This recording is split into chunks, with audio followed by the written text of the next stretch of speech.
तो अभी जातक जगदीश पटेल का हम हाथ देख रहे हैं और इसका विश्लेषण हम आपके सामने करने वाले हैं। अगर हम देखें तो सबसे पहले हम इनके हाथ का अगर विश्लेषण करें तो ये चौकोर हाथ है और इन्हें संगीत और गायन में रुचि देता है। इसके अलावा इन्हें मेहनतकश भी बनाता है। तो ये बात हो गई।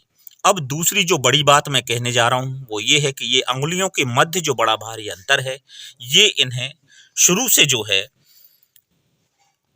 आर्थिक कमजोरी में जीवन देता है। ये इसका प्रभाव दुष्प्रभाव देखने को मिलता है। ये तो ये बात हो गई। अब हम बड़ी बड़ी जो विशुद्ध रेखाएं हैं उनके बारे में चर्चा करें। ये कुछ गाढ़ी रेखाएं हैं तो इनका विश्लेषण जो है इनके लिए अनुकूल नहीं होता है, संघर्ष इनके जीवन में देता है।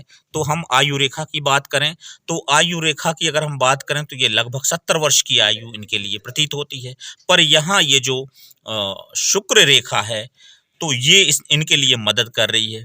और ये एक मंगल रेखा भी जो है इन्हें दूर है हालांकि, पर फिर भी इनकी आयु के लिए मदद करती है। तो ये बात हो गई। अब हम बात करें भाग्य रेखा की तो भाग्य रेखा का ये हाल है कि ये अगर हम इनका पैतृक संपत्ति के मामले में देखें तो ये मेहनतकश परिवार में रहे हैं, आर्थिक स्थिति से इनका कमजोर ही रहा है।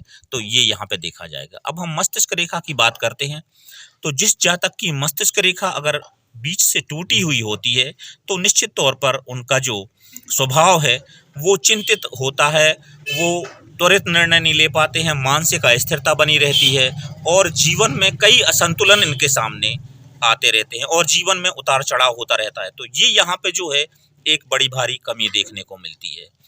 अब हम बात करें हृदय रेखा की तो हृदय रेखा की बात करें तो ये हृदय रेखा जो है 3 मुंह वाली हो जाती है। तो इनका स्वभाव भी रजोगुण, तमोगुण और सतोगुण वाला हो जाता है।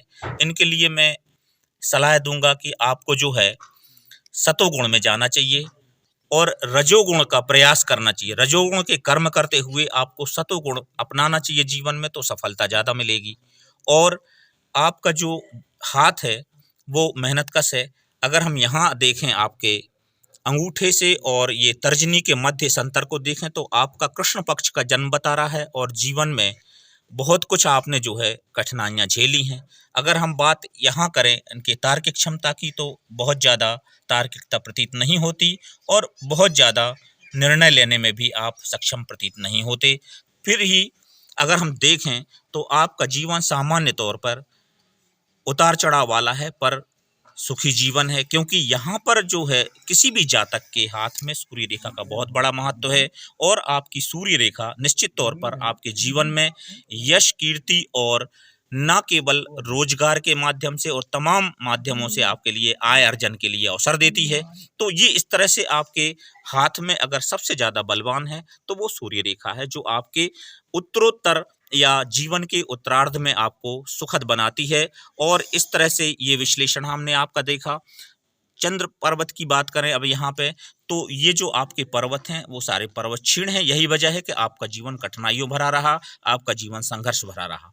चाहे गुरु पर्वत की बात करें, चाहे शनि की बात करें, सूर्य की बात करें, बुध की बात करें, चंद्र की बात करें, शुक्र की बात करें या राहु की बात करें, केतु की बात करें, तो सारे पर्वत आपके क्षीण हो जाते हैं। ऐसी स्थिति में आपके जीवन में संघर्ष बढ़ जाता है।